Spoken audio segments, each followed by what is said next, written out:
All right, welcome to this explainer. Let's just dive right in. Imagine for a second that you're stepping out onto the streets of the real capital.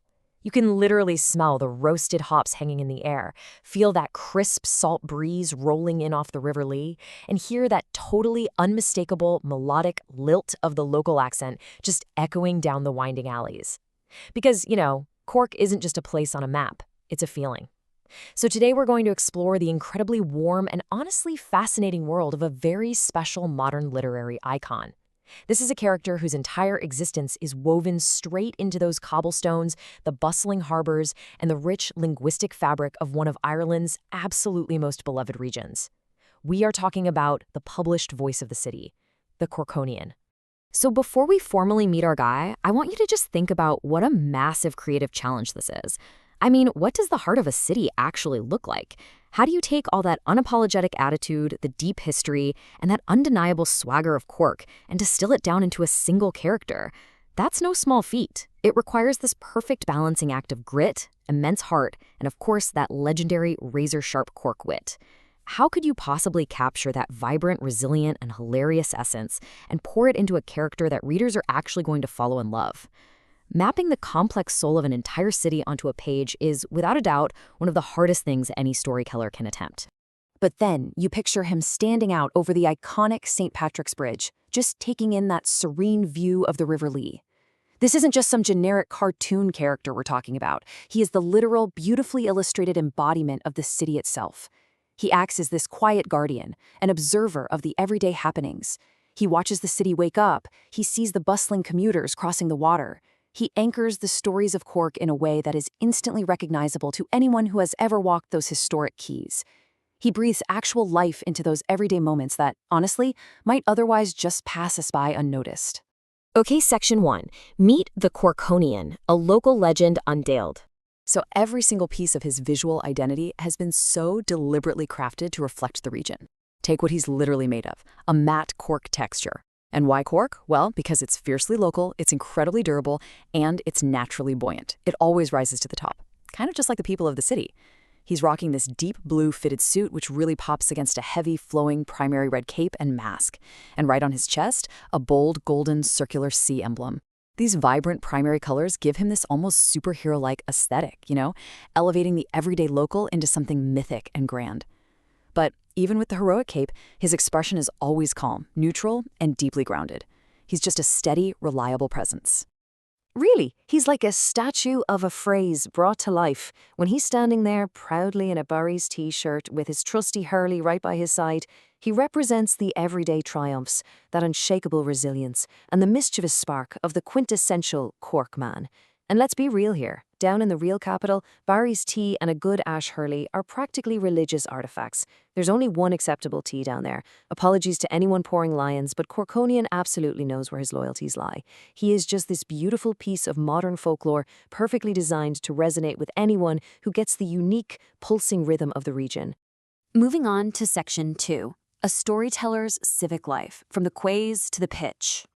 Now, his true magic is really in his versatility as a storyteller. One second, he's totally immersed in the city's rich heritage, standing tall outside a traditional Barry's tea shop with a massive mug, while that familiar Cork rain slicks the cobblestones. But then, the narrative shifts.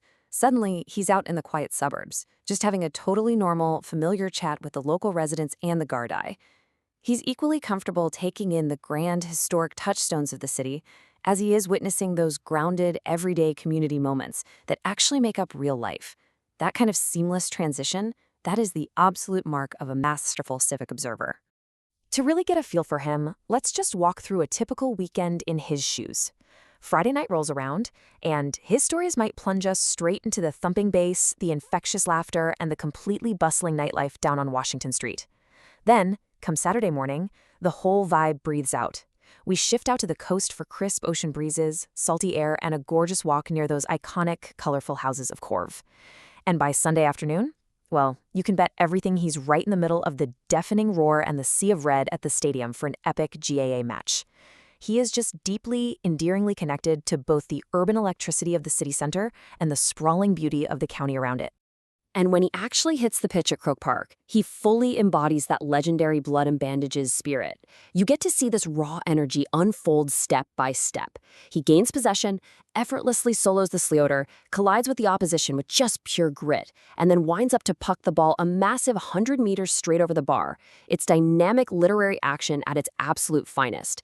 It completely captures the electrifying energy of a classic Cork hurling clash, bringing local sports heritage right off the page and proving that he is, without a doubt, a living, breathing part of the community. All right, Section 3, why follow the legend, the magic of local storytelling? Think about what generic media gives us. It's usually just standard, fleeting headlines, right? They might give you the cold, hard facts, but they entirely lack local soul. Corkonian's world, on the other hand, offers something completely different. It provides warm, knowledgeable, deeply rooted civic storytelling.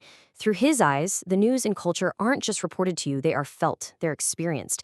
And this is exactly why the vast Irish diaspora spread all across the globe absolutely craves his adventures. For someone sitting in Perth or Boston or London who's missing the banks of the Lee, Corkonian is basically an instant cure for homesickness. He provides this direct, authentic link straight back to their roots in the real capital. He's kind of like a chameleon, shifting effortlessly between these really familiar, comforting roles. As the storyteller, he brings us authentic tales from the bustling stalls of the English market all the way up the hill to the iconic Shandon Tower.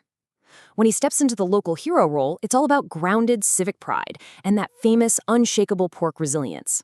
And as the observer, he just nails it with sharp, clever commentary on everyday absurdities.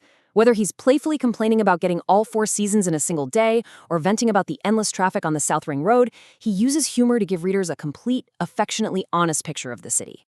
Which brings us to Section 4, published by A.Ward Publications, Stewards of the Story. So, Corkonian is beautifully stewarded and brought to audiences exclusively by A.Ward Publications. They are the proud Irish publishing house that gives this character his official home. And it is their fierce commitment to exceptional publishing that ensures Corkonian remains an authentic, respectful, and super high-quality piece of modern folklore. By protecting his legacy, A.Ward Publications guarantees that every single story, every quick quip, and every visual detail stays incredibly true to the spirit of Cork, making sure the character never, ever loses his local soul. In hitting 50 years of Corkonian as a local legend, that is a massive milestone. Half a century literally means there are generations of Corkonians who have grown up with this figure. Think about grandfathers who first read these stories, now sitting down and sharing the comics and the beautiful books with their grandkids. It stands as a true testament to his lasting literary legacy. It proves that there's this rich, expansive, and deeply cherished world of heartwarming adventures that has completely stood the test of time, all bound together by the enduring spirit of the people. So, to wrap up our explainer today, I want to leave you with this final, kind of provocative thought. If Cork is a story, who better to tell it than the city itself? I highly encourage you to look up A.Ward Publications and immerse yourself in the ongoing, beautifully crafted adventures of the Corkonian. It really makes you wonder, if your hometown was distilled into a single storytelling character, what on earth would they look like? And more importantly, what stories would they tell? Thanks so much for learning with me today, and I'll catch you on the next explainer.